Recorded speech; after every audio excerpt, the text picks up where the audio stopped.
What's up YouTube, ipokem0ni here. I think I'm back for good this time. Today I'm not really going to talk about much, but in a sense of what you can expect from my channel, the history of my channel, and why I started the channel actually, and where I've been, I suppose, that's important it is.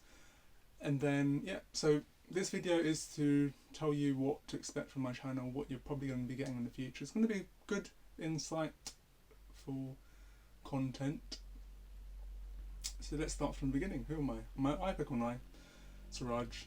I started this channel back in 2008. I cannot believe it. I'm 16 years old. I started in 2008, and I just enjoyed opening packs, to be honest. I really did. I initially recorded, my first video, although you're not going to be able to see that now because I deleted it. The actual very first video was me showing a Pokemon collection. It was a pretty poor collection, even in today's standards. Like, it was probably a bunch of bad condition Charizards, and then a couple of other shiny cards from base set. That's about it, really. But then, and I think I might have started opening packs and stuff, but then packs got expensive, and they got, for me at 16, you only have like a little bit of pocket money from your parents, right? When I used to go out getting a bus into London, Croydon, whatever, I live in Croydon,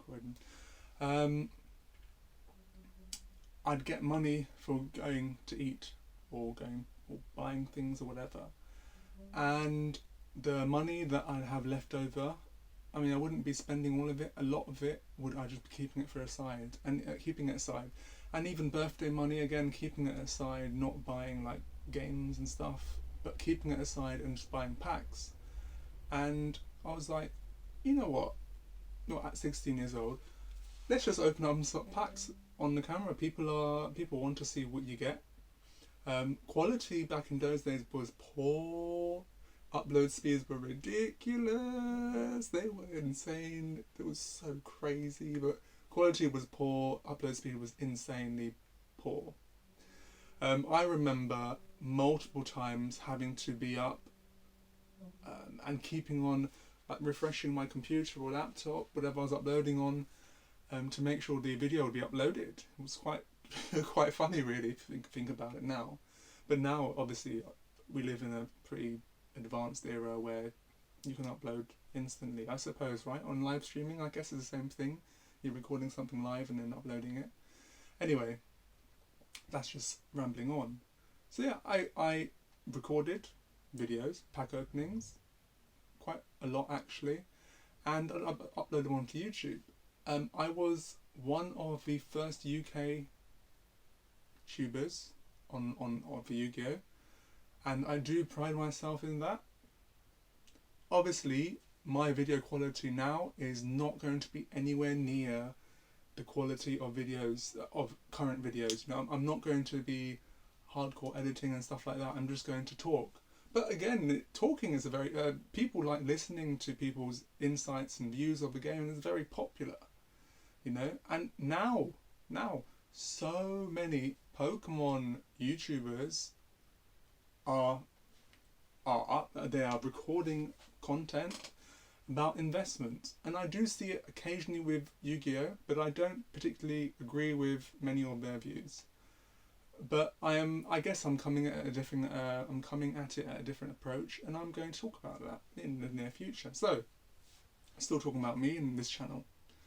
So yeah, I think I got quite popular for back in those days, I would be, I'd get these random awards on my channel, like most viewed entertainer in UK or something, and I was usually like number 50 or something, and that's obviously, if you put it in nowadays, that's ridiculous, you're going to have to be earning,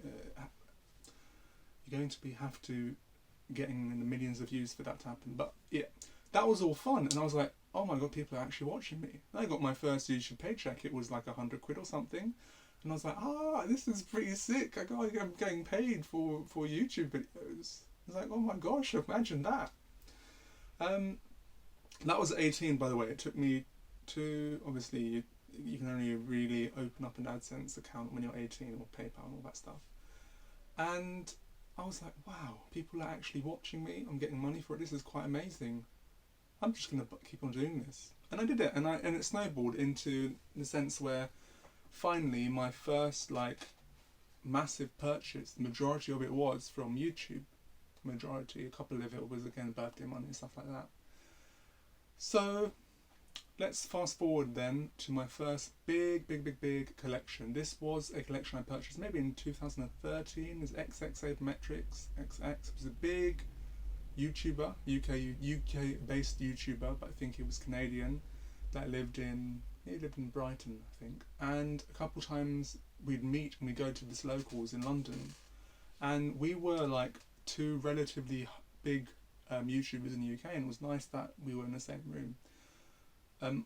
I was top in Europe as well for a couple of years, but that was also quite nice. But again, with Lithium as well, yeah, he does very different content. He's very good content, and we met each other, and we did. Well, we were talking at events and stuff like that. It's just nice that you go to these events and you are notified. You're noticed. People come up to you. It's like, oh, can I be? I remember the first time someone asked for my autograph. That was like, whoa, that's insane. Anyway, that's me in a nutshell. That's the channel of me, and my love for Yu-Gi-Oh began to decline. It began to decline probably around 20. Ooh, why is that fly? Sorry. I'm not gonna edit that out. Whoopsie daisy. My love for Yu-Gi-Oh didn't end, but it was on a decline. 2016, 15, something relatively big happened, which I'm not going to talk about.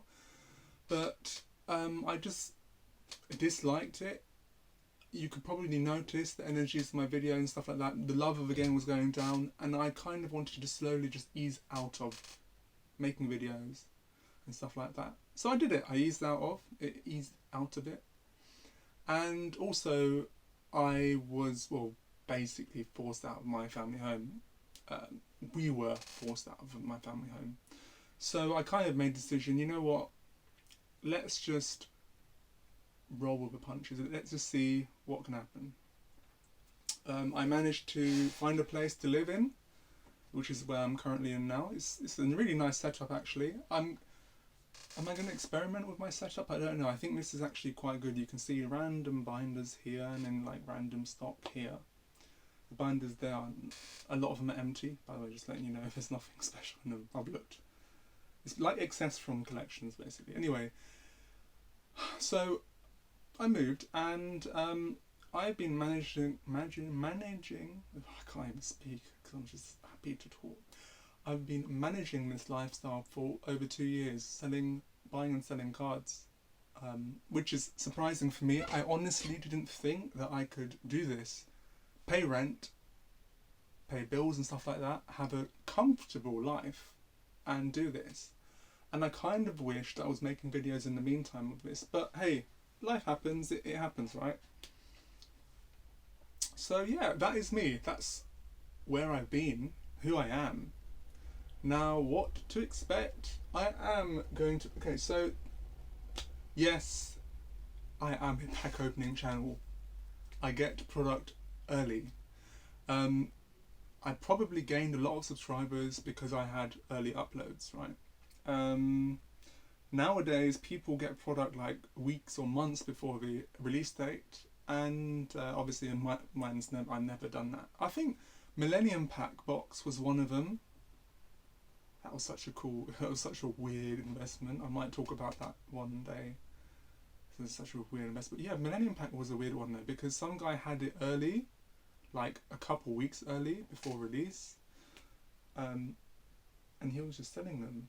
And he was just a regular, I think he's a YouTuber now, or he's a YouTuber whenever a product comes out. That's a big difference in me. I always uploaded openings and stuff like that, but I'd also upload things in between. Anyway, so what are you going to expect from this channel? I am going to be uploading opening product. So I obviously opened up a couple of these boxes.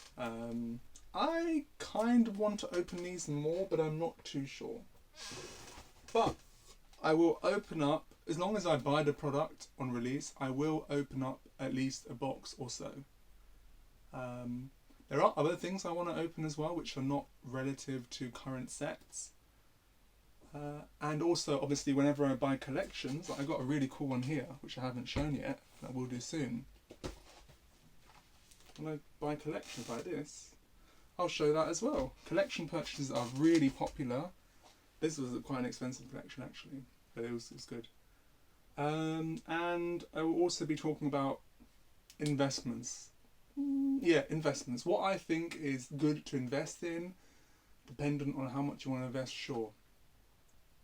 I'm also going to be starting to offer pre-orders for products if you are interested. Just, I guess, message me on Facebook. I don't even know how the YouTube messaging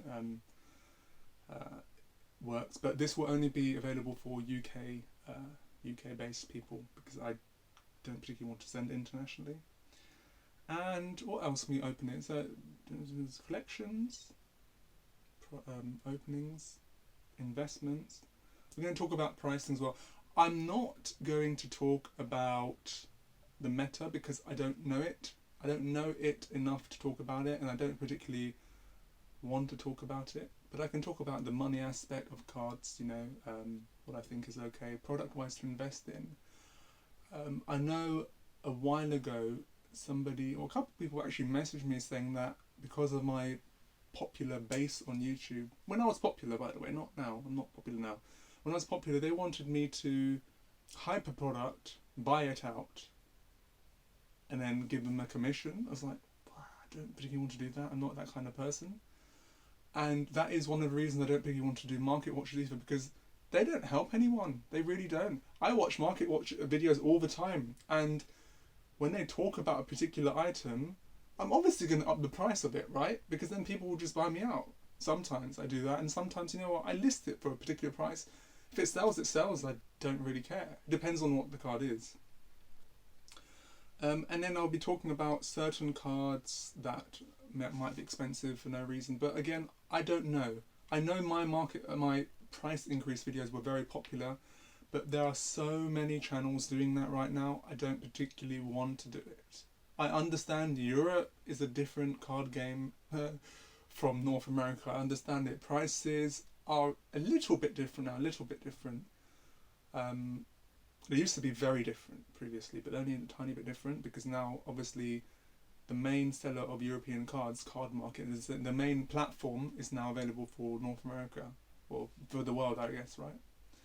But yeah, that is me. It is ipokem0ni here, and there. I think I'm back. I don't know what to show in the video, really.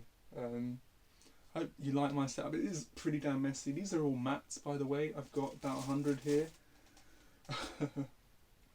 But yeah, it's been fantastic to talk. This is what you can be expected from my channel. I just obviously did a little history of me. Pack openings, product and pack openings are the same thing, right? Products. Investments, a very popular one. Just talking about my general thing, I guess. Yeah, sure, why not? Thanks guys for watching. ipokem0ni here, and I will see you guys later.